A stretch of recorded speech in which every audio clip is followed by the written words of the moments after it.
Hello everyone, Key Stage 1 reception, how are you? It's Mr. Patson here.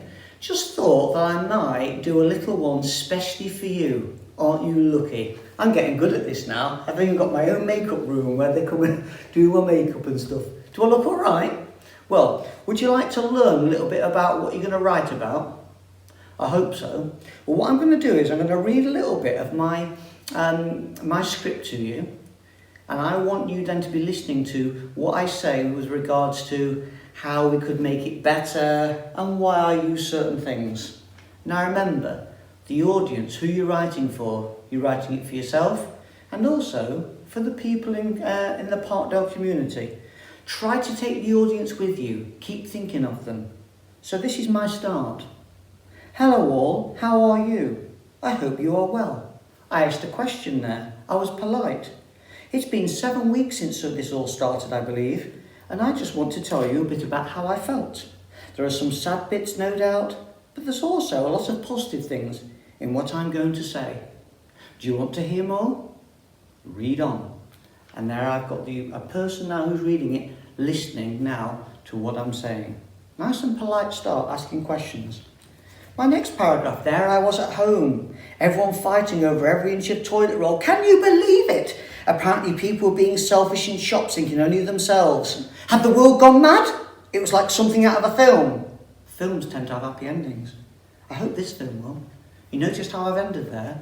I ended there by looking into the future, wondering what would happen. Carry on setting the scene at the same time. Day 1. I woke up on Monday the 23rd, no school. No school, what was I to do? My mind a whirlwind of emotions. One person would say one thing, one would say another. But we're going back in April, were we? Or September or January? I don't know. What about my friends? Will I see Parkdale again? Oh, sorry, I forgot to say. I'm Jason, I'm in year 2. I'll soon be in year 3. And I'm beside myself with worry. Notice at the end there I've ended with a little hook. Beside myself with worry. We might find out what those words are. What else should I do in that? I ask myself lots of questions because lots of questions are going through my mind. And we carry on to the next paragraph. This was end of week 1. It's me again, how are you doing? How's your week been? Have you noticed there? I asked the audience a few questions. Chin up everyone, don't know it's hard. All I hear is death, death here, death in America, death in France and Spain and Italy. I've repeated the word death there for impact to show what a hard-hitting word it is. It's all someone's fault. But that was a bit down in the dumps, so what I've put at the end there is, oops, almost forgot. I need to get my sister a birthday card. It's her birthday soon. Got to start thinking of others. So I show feelings there, and I've tried to do some ups and some downs, some good points and maybe some not good points. I've got to mention my sister in the next paragraph. Promise not to moan, how are you all? I didn't get my sister a birthday card, but hey, I'm still alive, still have my health, still have toilet roll. Well, a few sheets at least. So if you notice there, I've linked to that last bit that I talked about when I mentioned my sister. There are plans in place for us all. iPads, Shobi, packs of work, you name it. Parkdale has thought of it. I overheard teachers saying, inching ever closer to their distant tones when they were talking before we left. I used the word inching there. It's a good word, it's a power word. Try to think about making your words the best words you can use.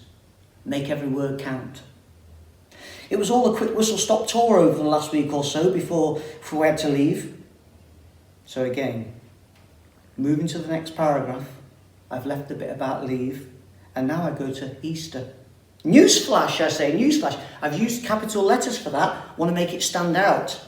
Don't you just love that head teacher of ours? Bulletin number 65 or something. Newsflash, we can have an Easter holiday. So I celebrate the Easter holidays there. And later on I mention, oh, Mum, can I have some chocky eggs? I put a little bit of speech in there, not a lot. And later on I mention what my gran said. During the war, things are bad, but the cacophony of war was far worse. Again, I've tried to use some very, very clever words. I used a little bit of speech. Phone went there, but hey, this is a live recording. It is. Anyhow, in my diary, I carry on going on. I discuss my feelings. I discuss Shobi. I use hooks. I think about my mum. I said, poor mum, poor country. Perhaps mum will open up soon. A light touch is needed. Dad says, leave it for now. The mum in this is a nurse. I put some reflection in about my friends. I miss my mates. I talk to them on the phone, through the Xbox, but it's not the same. I cried last night, but don't tell anyone. I miss my mates. I miss mucking about and having a good giggle. Really miss footy. Playing against yourself on a little garden. It's not the same. Nothing's the same. And I carry on going on. I mention the highs and lows. I describe my sister, my usually annoying, irritating sister, with good adjectives there, good describing words. But now I say, I love her to bits. I say, what a triumph my proud project was. Again, a really good word there. I mention the highs and lows. And I mention again, I go to a really sad bit here about my mum. I go back to my mum. Apparently a war veteran passed away. He'd lived through the Blitz, but COVID-19 hadn't shown mercy. What a waste. Tragic. Gary, some really short sentences. I know Mum. I think she formed a close bond with this man. A gentleman named Arthur. Poor Arthur. And then I carry on right at the end and I just talk about all the things that I've learned. And I said that family matters, that friends matter, that home learning is fun, that iPads are great, that the NHS is wonderful, that I miss my teachers and hopefully they'll miss me. And then I said, no longer do I want things, no longer do I desire the latest things, no longer do I want things done instantly, no longer do I think of myself, and no longer do I think I am unlucky. And all the time I'm taking the audience with me. And at the end, I just write a paragraph to sum it all up and look to the future. Mine's like this. I am lucky. This lockdown has taught me a lot. The ups and downs, the lefts and rights, the rights and wrongs, the ins and outs. Goodbye all. Thank you for letting me share this with you. Goodbye, and let's see what the future holds. I do hope to see Parkdale before the summer is over. Thank you.